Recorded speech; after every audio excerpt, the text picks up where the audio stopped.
สุขสบายดีศรัทธาอกตนญาติโยมทั้งหลายมื้อนี้ครูบาจะพาทุกคนขึ้นไปทำบุญอยู่ที่วัดบ้านเมืองจวนอยู่ถึงยอดน้ำวัดเมืองจวนถือว่าเป็นวัดเก่าแก่เนาะของพ่อแม่พารีที่สร้างไว้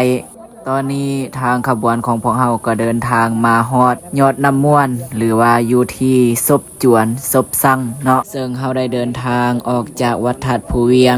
ใช้เวลาเดินทางขึ้นมาฮอดศพจวนนี่กะใช้เวลาอยู่ประมาณเกือบ2 ชั่วโมงตอนนี้บรรดาออกตนญาติโยมกะกำลังพากันกินข้าวสามัคคีมื้อนี้กะมีหลายๆบ้านเนาะได้เดินทางมาร่วมไปทำบุญทำกุศลเป็นต้นก็แม่นชาวเมืองเวียงทองเนาะเป็นต้นก็แม่นบ้านจอมทองบ้านทัดภูเวียงแล้วก็บ้านนาเพิ่น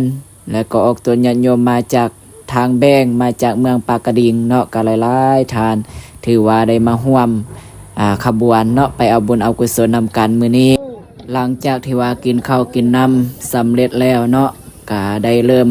ออกเดินทางต่ออีกเส้นทางต่อไปนี่ก็จะได้พบกับความยุ่งยากหลายอย่างพอสมควรเนาะกว่าจะไปฮอดเพราะว่าทาง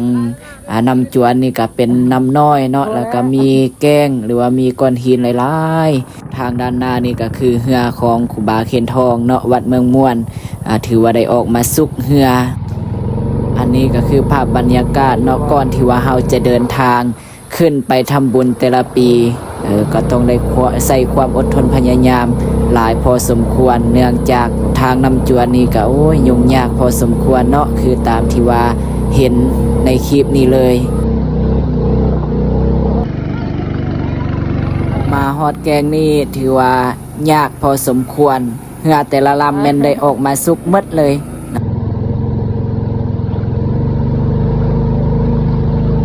ตอนนี้เฮาก็เดินทางไกลจะมาฮอดแล้วเนาะอันนี้ก็คือทางชาวบ้านเมืองจวนชาวบ้านนาเพิ่นที่ว่าเพิ่นขึ้นมาก่อนเพิ่นก็ออกมาต้อนรับทางขบวนของพวกเฮาขึ้นได้เลยมาจอดนี่ก็ได้อย่าบอกได้ว่าแทงเงือเมื่อปีนี้แม่ได้เนี่ยเห็นไหมจอดนี่ก็ได้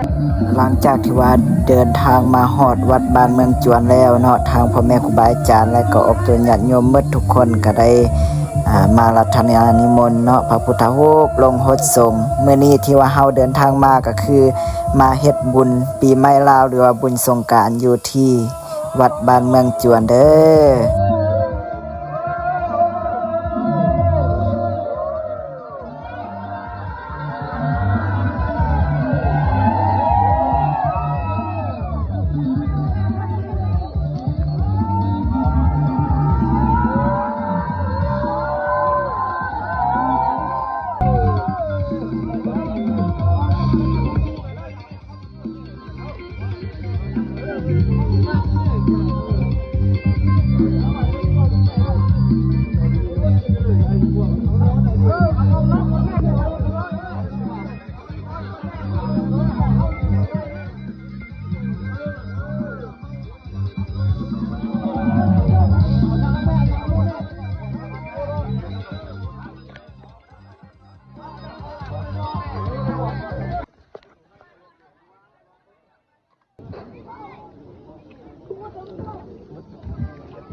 เนี่ยแม่นัว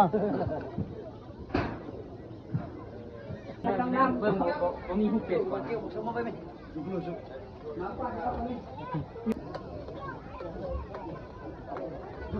เอาเว้ยปากแตก